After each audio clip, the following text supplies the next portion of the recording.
Teetering by Graham. Teetering is the imagined perspective of Bill Drummond in 2024. It is not by Bill Drummond, and it is not part of his memoir, The Life Model. I wrote these 1,000 words on the day that I Am 32 was published in The Life Model for the first time in its repeating 71-day cycle. The conscious section of the chapter was blank. That text, 2 blank pages, remains the official version. 29th April 1985 to 28th April 1986. I, the imagined Bill Drummond, have to accept that this particular year involved letting a lot of people down. Perhaps it is therefore not a surprise that my memoir, The Life Model, ended up with 2 blank pages for the period in question. I was stuck in the middle with me, between artists and management, family and friends, expectations and deliverables. The year started with a long and boring meeting at WEA HQ in central London. In A&R, I spent a lot of time in committee rooms listening to new management theories from gurus fueled by the attitudes of Thatcher and Reagan. People with names that I could imagine were directly lifted from the Illuminatus trilogy were teaching us to relearn our jobs. Filibuster Monteith from Tucson telling us how to leverage value from our portfolio of artists. Sky Cresthawk from Montana giving a lecture with flip charts on quality and cost being 2 sides of the same coin. That, I think, was the proverbial straw. Were you meant to toss the coin to see on which side it landed, or did she really think that one side of a coin influenced the other? I didn't get it. I tried to relate it to myself, as is anybody's wont, I suppose. My 2 faces, the genial one smiling encouragement down on wannabe starlings who had to believe that they were going somewhere, and the closed one, a portcullis ready to slam down on the same band's hopes and dreams. I was ranting on about Miss Cresthawk while playing a game of Shove Halfpenny with Martin Glover from Brilliant later that same day. His penny, chosen either in rebellion against the name of the game or as a remarker of inflation of that year, was dangling precariously on the edge of a table beside a mixing desk. Martin, also known as Youth, was explaining a version of the game that incorporated the rules of rugby, flipping the teetering coin and converting it over makeshift goalposts fashioned out of my fingers. I did not hold his public schoolboy ways against him. I was fascinated by a game that seemed to reward players for taking their money to the absolute brink. I could connect with that. June, Jimmy and Cressida were sitting smoking on amps in the studio next door. Martin, catching snippets of their conversation, realised that he was potentially missing out on a party and ambled off in their direction, flicking his hair. I leafed through my file of facts, trying to look busy, and, glimpsing diary pages for that week, I realised that this was not far from the truth. I was meant to be up in Glasgow, meeting Jill and Rose from Strawberry Switchblade that very afternoon. I rushed out to catch the tube home, debating whether to drive or catch the train. Inevitably I misjudged, caught for hours in a tailback on the M6 after a major accident. Nul point. I managed to let down both Brilliant and Strawberry Switchblade in a single day, leaving both thinking that I was favouriting the other band. I had intended to avoid naming people in my memories of that year. Instead, I had planned to capture the proverbial gut punches that I dished out and received in almost equal measure in broad categories of failure. I could not work hard and be in 2 places at once, and balance figures and be a husband and parent all at once. But I cannot recall a period in my life when I failed to achieve this seemingly impossible trick quite so catastrophically. The bands that I had spotted, nurtured and promised success did not quite meet my predictions, but I kept pushing and spending, invest to save, gambling with that coin about to plummet from the ledge, falling as heavily as any portcullis on a 1p coin. I have estimated that the losses that I racked up for WA for Brilliant alone at £500,000. Plugging that figure into an inflation calculator puts it at almost £1.5 million in today's money. But you can't think that way. A subtly different spin and either band could have gone stratospheric. Pet Shop Boys failed to light up the dance floors with their first version of West End Girls in 1984, but they came back in 1985 with an all-new version, and in January 1986 they were number one. Another push, and I could have converted my bands into the success they deserved. Nonetheless, I feel guilty about Strawberry Switchblade's chart trajectory. If my subconscious ended the previous year hankering after my own number ones, my fully surfaced consciousness in 1985 plotted the decline in chart positions of my erstwhile wards, peaking at numbers 59, 84 and 53 for their 3 singles that year. If they feel that I deserted them, then they're probably right. But I am not going to apologise. The management culture of the time did not allow for contrition. Two-faced Janus looked forwards and backwards. I took a determinedly prospective stance. If a band's songs all sounded the same, well, I'd invented a new scene. Push that to the enemy. I was like a used car salesman talking up a car's trickier aspects. An overly enthusiastic brake? Great safety feature. In fact, why talk about failure at all? Just take the money that you would have spent on a band and chuck it to landfill. Tip it over a cliff in the boot of a car. Burn it all. Cut out the middle 8, whoever or whatever they may be. 4th of March 2024. I would like to pretend that the rest of this pamphlet was written under Gantob's conditions of creative tyranny. I wrote the main bits above after a busy shift on the evening of publication of the 2 blank pages for I Am 32, 4th of March 2024. I have given myself the duration of Arvo Part's album Te Deum, 1993, 66 minutes, to complete the second part. I am sticking to a total of 2,200 words with Gantob's agreement to account for the 1,000 already contributed above. I wrote the subconscious chapter for I Am 31 and posted about it in the Gantob pamphlet Cycling in the Gantob 2024 52 pamphlet series.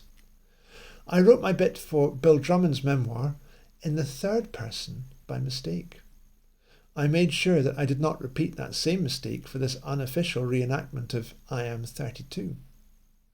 I made another mistake in my contribution to I Am 31. I wrote the following words. Sunday the 3rd of March 1985. The man is making soup, trying not to think about work tomorrow. He is listening to BBC Radio 3, which is playing choral music by an ensemble called The 16. He is not in the mood for their carefully rehearsed polyphony. He switches station, adjusting the aerial. I wrote this as a bit of a joke, thinking that I had been original. But the real Bill Drummond had already covered this topic in his book 17, 2008. He wrote, "For many years, decades in fact, I have been drawn to choral music, any sort from anywhere in the world, from Bach's St. Matthew's Passion to those women in Bulgaria. Before my voice broke, I was in the school and church choirs. And in 2004, I discovered the Estonian composer, Arvo Part. I fell in love with what he did, especially his choral stuff. And there is a choir from Oxford, England, that specialises in singing what is now called early music, which is music from the 18th century or earlier. I'm a big fan of this choir. They are called the 16, so maybe I was just subconsciously wanting to be like the 16, but trying to go one better." And to rub salt into the wound, Drummond mentions Finland's Shouting Men, or the polyphonic spree, or any other vocal ensemble that might exist in the modern world, to tick off another word that I had used in my piece. I heard Bill Drummond talk about his book 17 at Waterstones, Princes Street, Edinburgh in 2008.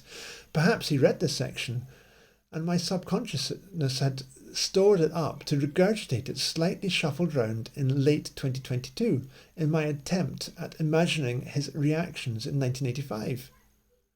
I was almost certainly incorrect when I predicted that the iconoclast or any other part of the man would have lashed out against polished choral music, but the years, decades in fact, makes it seem likely that even at 31 years old, Drummond was a fan of choral music. At least I had done some research. The 16 were formed in 1979 with regular issues and performances, so were quite likely played on the radio.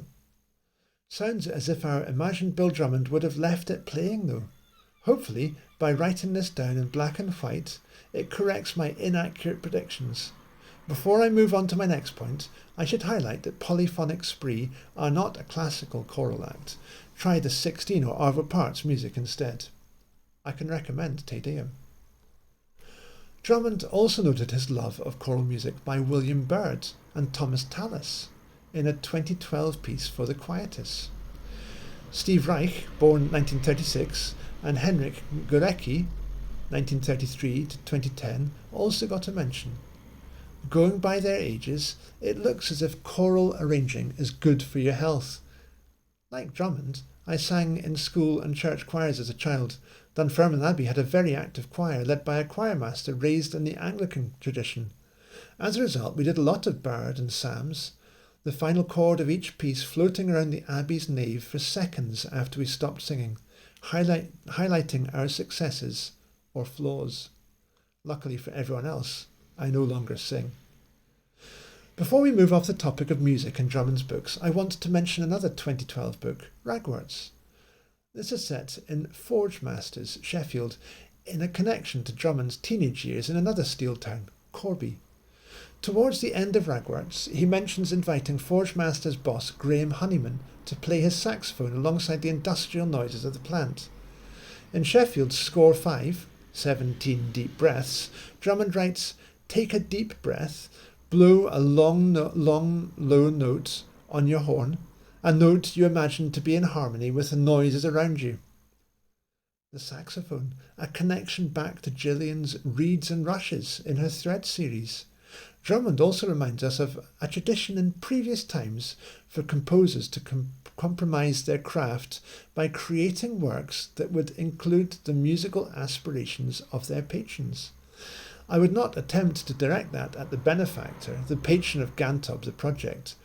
I do not know enough about his intentions, but it is an important warning about vested interests in general. In my piece, Teetering, Skye Cresthawk argues that quality and cost are two sides of the same coin. This was intended as a reference to business management practices, but it could equally apply to quality of life and public investment in the arts. I should say at this point that, as a father of three, I have seen the powerful effects of universally accessible, publicly funded music programmes firsthand. They foster cooperation, collaboration and socialising between schools across the region and often provide children with their first opportunity to hear and perform a wide range of music to an audience of family, friends and peers. In his book 100, 2012, Bill Drummond writes, "I am fundamentally opposed to funded art.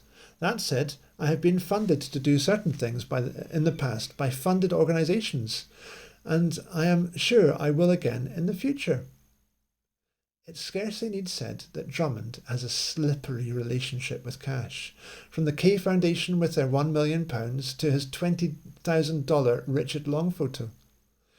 I wonder what his position on public funding arts would be now, after 12 further years of austerity and worsening inequalities across the UK.